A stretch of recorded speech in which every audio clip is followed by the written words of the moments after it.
There's a kind of silence that comes from fear. There's a kind of silence that comes from punishment. And then there is a completely different kind of silence, the one that appears when a woman finally realizes, I will not keep talking a man into caring about how he treats me. It's not the silence of games. It's not the silence of I'll show you. It's the silence of I'm done bleeding to prove my worth. You don't slam the door. You don't send a dramatic final text. You just stop over-explaining. Stop apologizing for feeling hurt. Stop being available for half-hearted effort.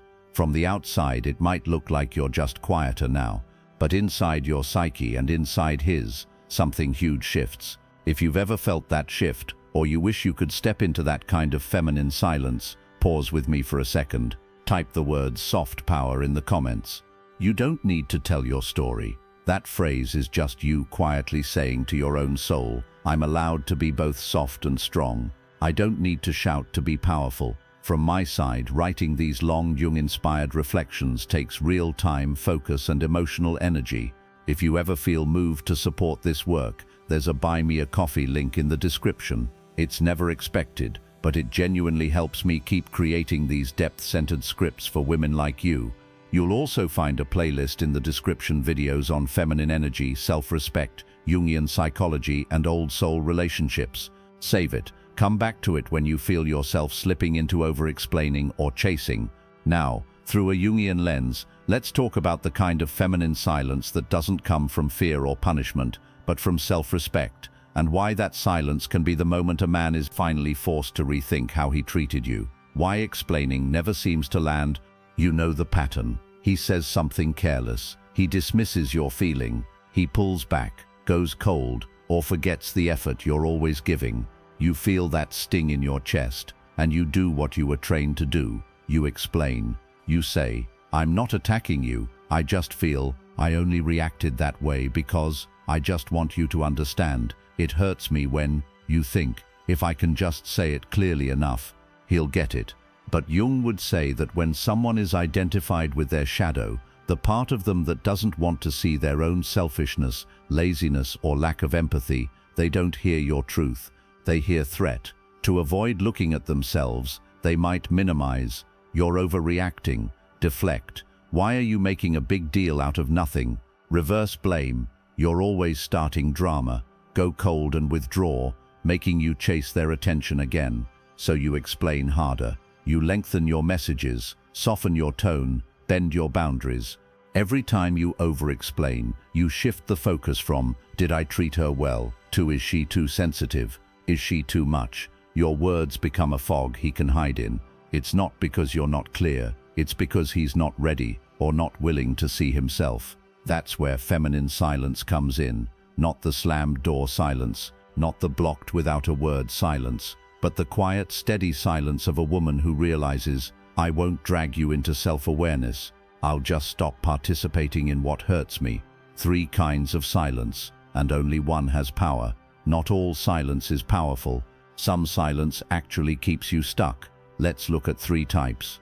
Wounded silence. This is when you shut down because you're overwhelmed. You go quiet, but not from strength, from shock, fear, or freeze. Inside, you're screaming, please notice I'm hurt. Please come after me. But on the outside, you look like you're just moody or fine. Jung would say this is your nervous system in survival mode. It's understandable, but it doesn't teach anyone how to treat you. Punishing silence. This is when you withhold contact to control him. You're not caring for yourself. You're waiting for him to suffer. You watch your phone thinking, let him sweat, let him feel what it's like. It might give a short surge of power, but it's still anchored in him. Your whole emotional climate depends on, did he chase? Did he text? Embodied feminine silence, the one we're talking about. This silence isn't about making him obsessed. It's about refusing to keep negotiating your dignity. It sounds like this, on the inside. I've said what I feel. I've expressed my truth. You showed me how seriously you take that. Now I'm stepping back, not to teach you a lesson, but to protect my own energy. You stop feeding the dynamic with your constant emotional labor. You shift the conversation from his behavior to your response. This 3rd kind of silence is where your glow and his potential self-reflection begins. What this silence feels like inside you. Real feminine silence is not cold, hard, or numb. It's actually very tender. You might still cry, you might still hurt, you might still replay things in your head, but underneath the pain there's a new kind of clarity. You're done begging. You're done auditioning for basic care. You're done trying to reverse engineer his empathy. You stop asking, how do I make him see what he did? And start asking, how do I stop abandoning myself in conversations where I'm not being honored? On a Jungian level, you're moving from ego-level fear, if he doesn't validate me, I'm unworthy, to self-level authority. My feelings are real, even if he can't or won't meet them. Your silence isn't empty. Behind it, there is a full inner monologue that sounds like, I will not explain myself 10 times. I will not text paragraphs to defend my hurt.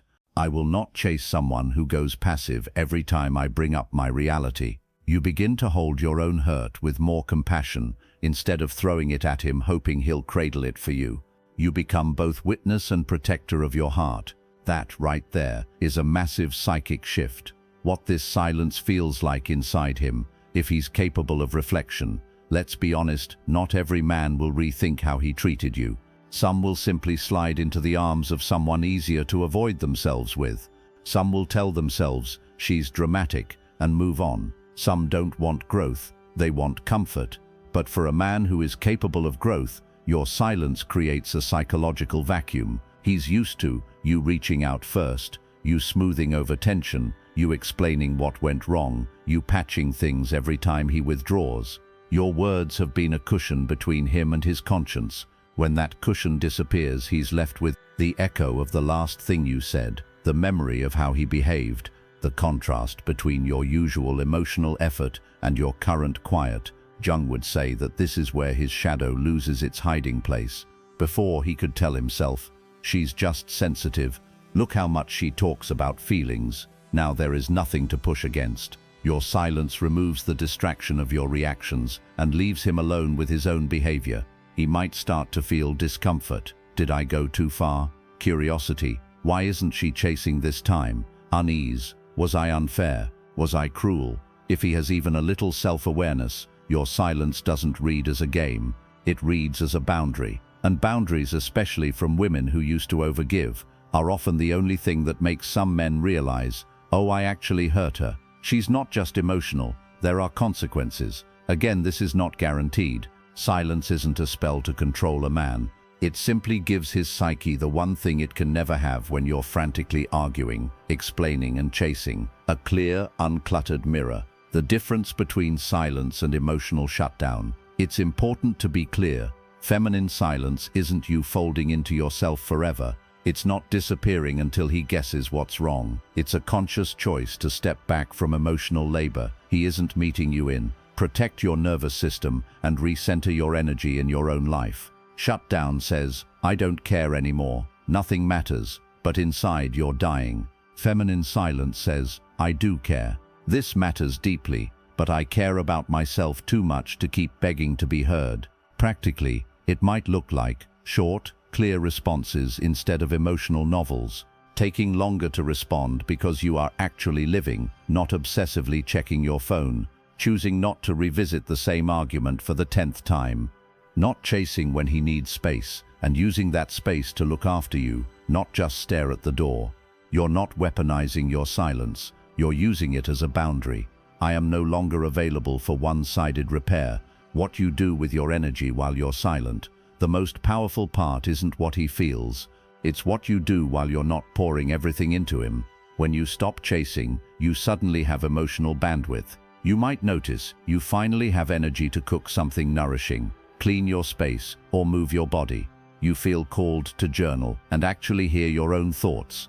You realize how much of your day was spent analyzing his messages and moods.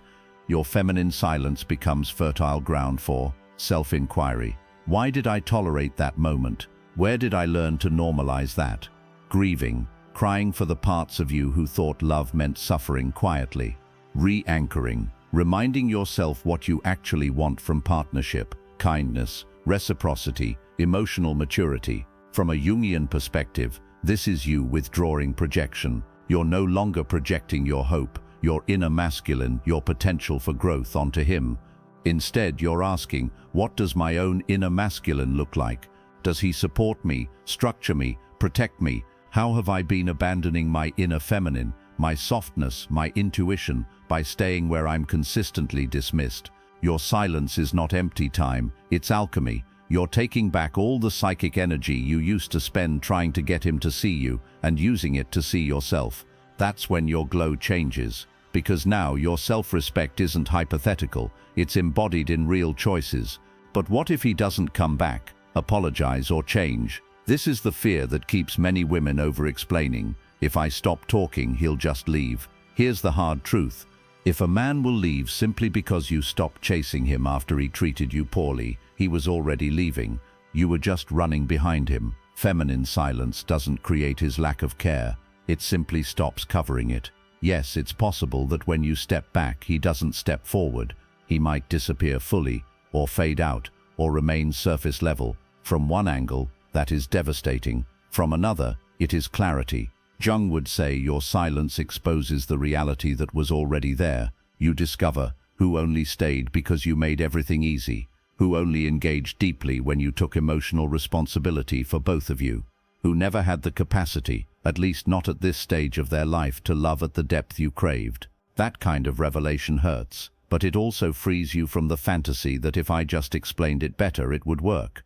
On the other hand, if he does rethink his behavior, if your silence becomes a mirror he can't ignore, you'll see it in more than sweet words. You'll see it in accountability without you prompting him, genuine remorse, not just fear of losing access to you, consistent changed behavior over time, more curiosity about your inner world, less defensiveness. Even then, your silence has done its real job, not to win him back, but to bring you back to yourself, so you can decide, eyes open, whether his new behavior is something you truly want to say yes to.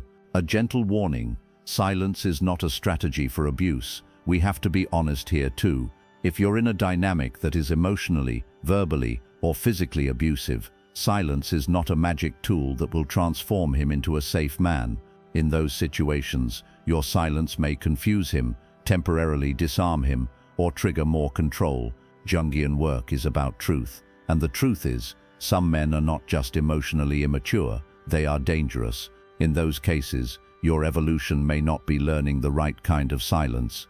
It may be learning how to leave and how to get support. The kind of feminine silence we're speaking about here exists inside relationships where there is at least some basic respect and safety, but a pattern of emotional laziness, defensiveness, or dismissal. Trust your intuition on the difference. Your safety, physical, emotional, spiritual, matters more than any theory. How to start practicing this feminine silence without games. You don't have to flip a switch overnight. You can begin very, very gently. A few starting points. 1. Say it once, clearly, and then stop arguing. You might say, I felt dismissed when that happened. I need more consideration than that. If he starts spiraling into defensiveness, minimizing, or twisting your words, instead of chasing his understanding, you say, I've shared how I feel. I don't want to argue about it, and you let the silence stand. 2. Match his effort instead of overcompensating. If he pulls back, instead of sending more messages to pull him closer, you mirror his distance, not with bitterness but with self-respect. You focus on your life, your plans, your peace. 3. Notice when your body says enough. The moment you feel yourself getting dizzy from explaining, from defending your right to feel, use that as your cue to pause. You can literally say, I'm going to take some space from this conversation.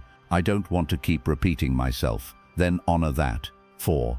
Redirect your focus from what he's thinking to what I'm choosing. Every time your mind wanders to, is he mad? Is he rethinking? Is he missing me? Gently bring it back to, is this how I want to feel in love? What choices are in my hands today? Instead of obsessing over whether your silence is working, ask whether it's helping you hear yourself more clearly. If you're still with me, and this is touching something deep in you, take a moment to like this video and subscribe.